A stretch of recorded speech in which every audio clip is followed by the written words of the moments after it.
independent Kashmir.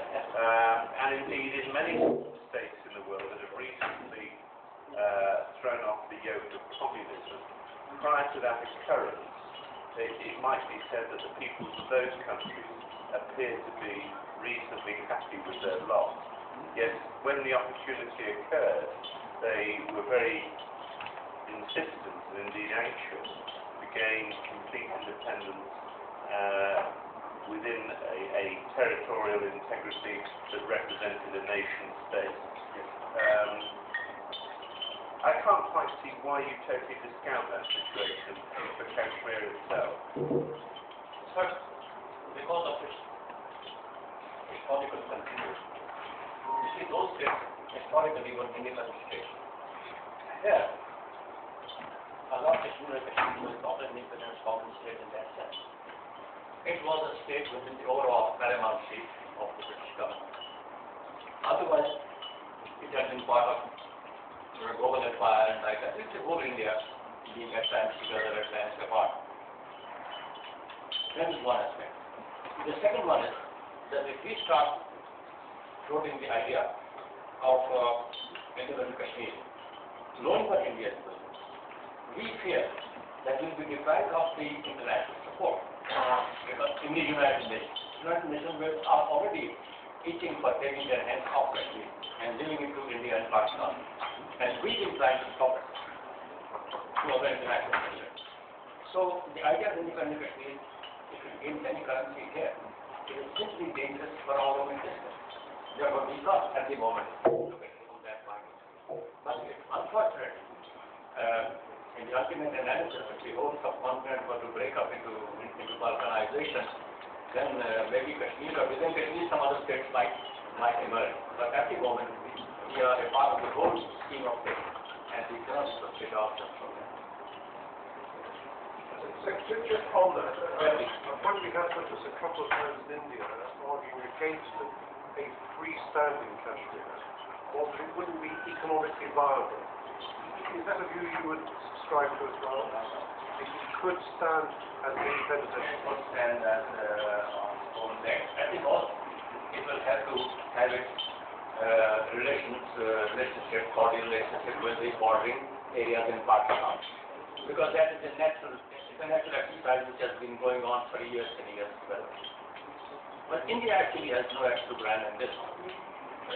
It's only a sort of artificial fake argument that they try to advance. In fact, that speaking rationally and with the sense of justice, India has absolutely no case whatsoever, except that it has the power, it has the force, it has the weight, and that of course is a very great argument by itself. Otherwise, it has justifiably no case whatsoever. Can you just quickly say so what indigenous industries such like Kashmir would have as the basis of an independent economy? Sir, Kashmir has from times back, it has had its own wood carving industry, for example, the small industry I'm talking about, but it's running into millions and billions. It had its own paper mache, for example, an art which is almost extinct elsewhere. And then it has agro-based industry. We have scope for agro-based industry. We have scope for mining and scope for development of tourist industry. We have scope for development of other industries existing in Pakistan and elsewhere. And industrially, Kashmir perhaps would be much better off than anywhere in India or Pakistan. But you would need access to the sea, I suppose, so you need good relationships. Yes, of course, good relationship to all the countries around, particularly Pakistan.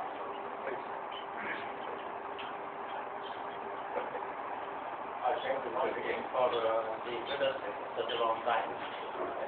It's been most enjoyable to hear your views. Perhaps I could ask you another question. I could, it's a sense rather than based on anything else, that you must be confronted with a lot of people who've got a very wide range of aspirations and who perhaps want to be very much more forthright than they are at the moment, and others who sort of must be quite difficult for you to deal with. That is one thing. The other aspect is related to your own relationship with higher authority, where I could imagine that what you feel is right, and someone who has such long connection with the area and with the political events, is that you may get into some tensions with them.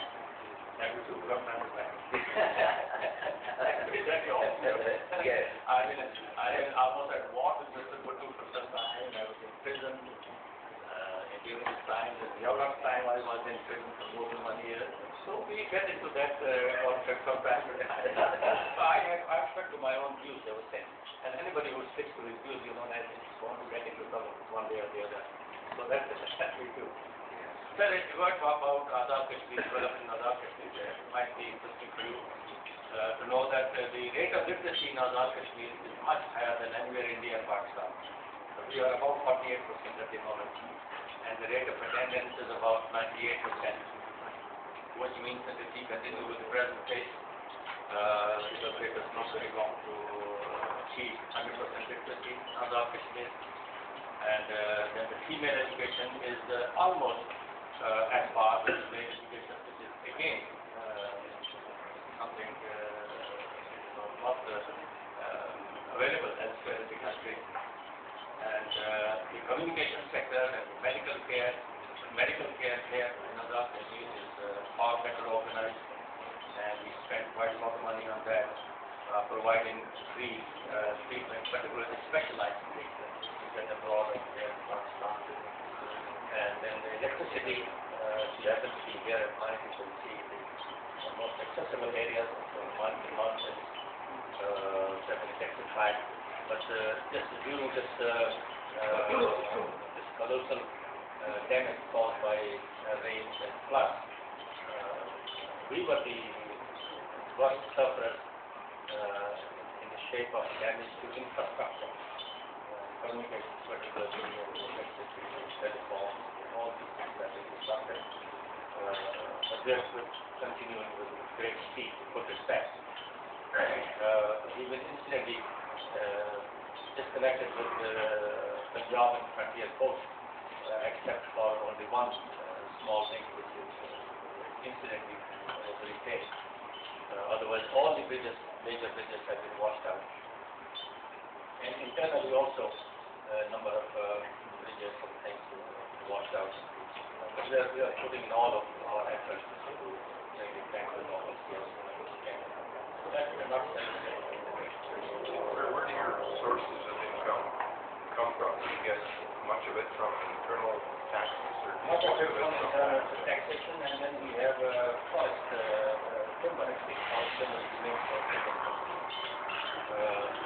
Then there's a little bit of mining, and we get our share from the federal taxation, because our people abroad, where spread out of the they contribute a lot to our income. And but still, we're not yet self-sufficient for internal resources. The development has to come from the government of Pakistan as a part of Pakistan, this area. And the government budget is also subsidized.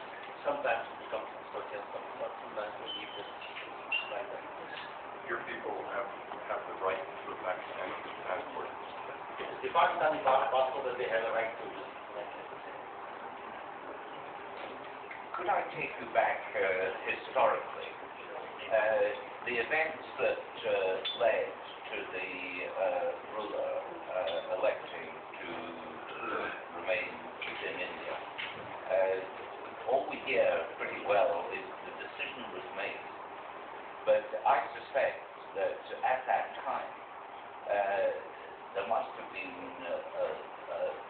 the views of the people must have been made known to, or were they not? I know you were very much involved at that time, and I wonder what really happened, whether it was a silent, quick, in three months we had without reference to the will of the people. What were they? And you know that in 1937, the Security Council rejected that idea altogether, that accession and that election and all that was totally rejected by Security Council, and they said, no, the will of the people will still have to be circulated through a plebiscite. So that was completely rejected at all levels internationally. So, as a professional soldier, if I draw a parallel between the situation here and the situation that we face in Northern Ireland, where there is a border over which the terrorists move, and no matter how hard we try, we cannot seal that border. There is no suggestion that the Southern Irish Army is training the terrorists, but nevertheless the terrorist trains in Southern Ireland. We have been given the view officially that nothing can cross the border from Pakistan into Indian-occupied Kashmir. Yet it is equally quite clear from the number of refugees who come across, indeed we were told the story of a man this morning who was carried across by his family because he was incapable of walking. It's quite clear that the border is not sealed. What is your reaction to the Indians' claim, and I think probably a very serious problem for the Indians, that the terrorists or the freedom fighters, whichever point of view you're taking, who are fighting in Indian-occupied Kashmir are training in, from their point of view, Pakistan-occupied Kashmir. From yours, of course, free Kashmir. I have a number of times explained this position that we officially don't give them any training. If we were to give them training, as I said, the very clear evidence would be the conduct of the fighting which is taking place inside. If you were the soldier, professional soldier, were to watch what was happening, you yourself come to the conclusion that no professional has given any training whatsoever. But all the same, we know for sure that a large number of people have been in Afghanistan and they were this kind of fight that is conducted there is the kind of battle which was conducted in Afghanistan with the support of the world support.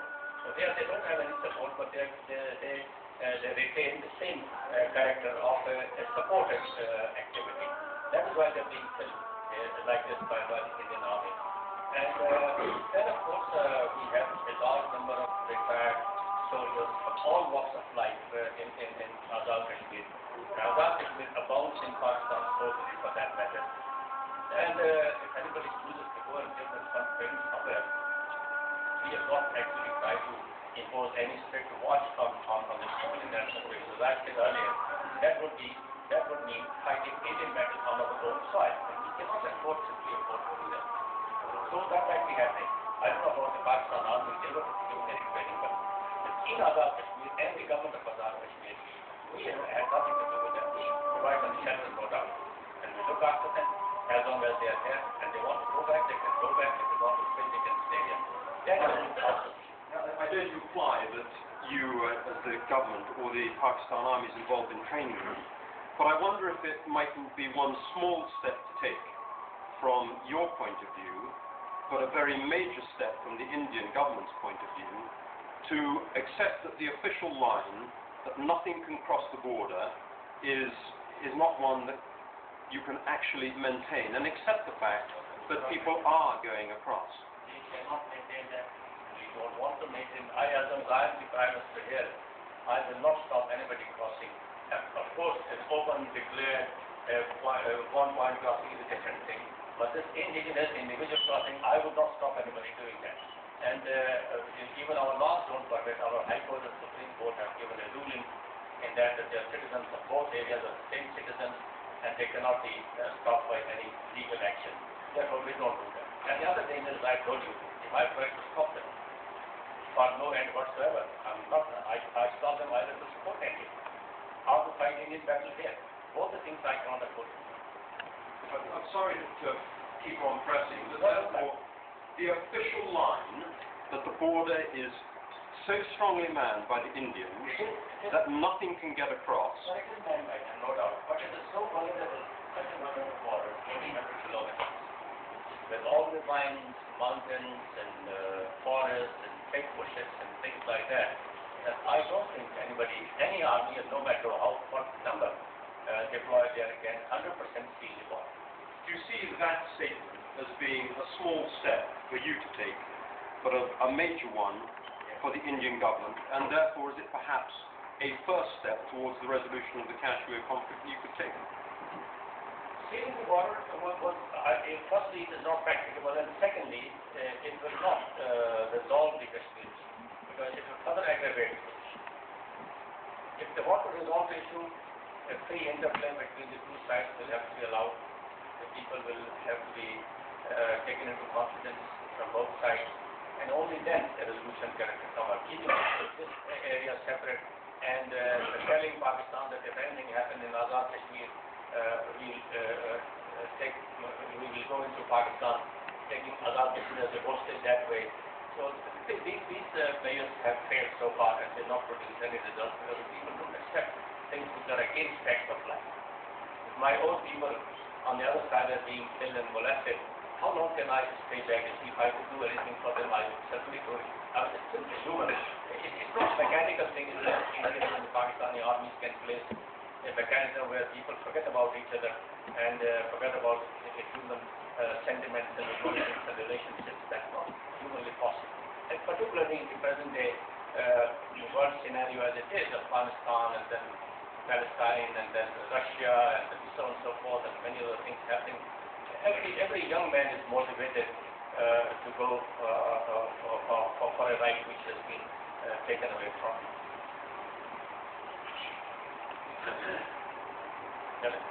Yes. Could I just perhaps, as we're all together, say that we've been enormously privileged to hear your views.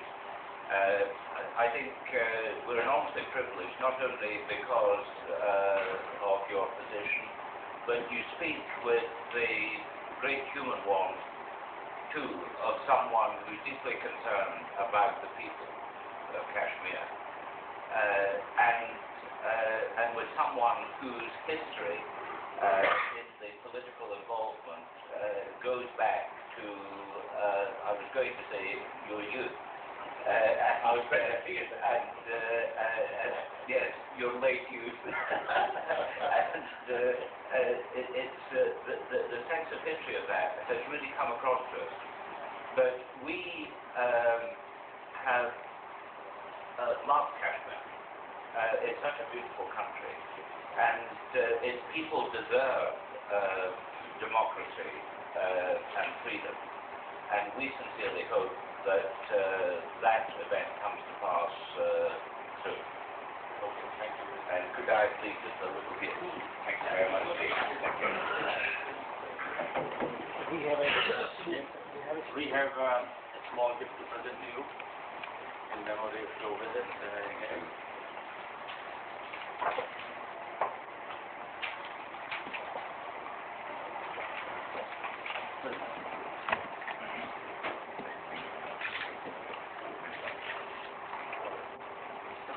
Another small gift individually. Thank you. Thank you. Here's the other.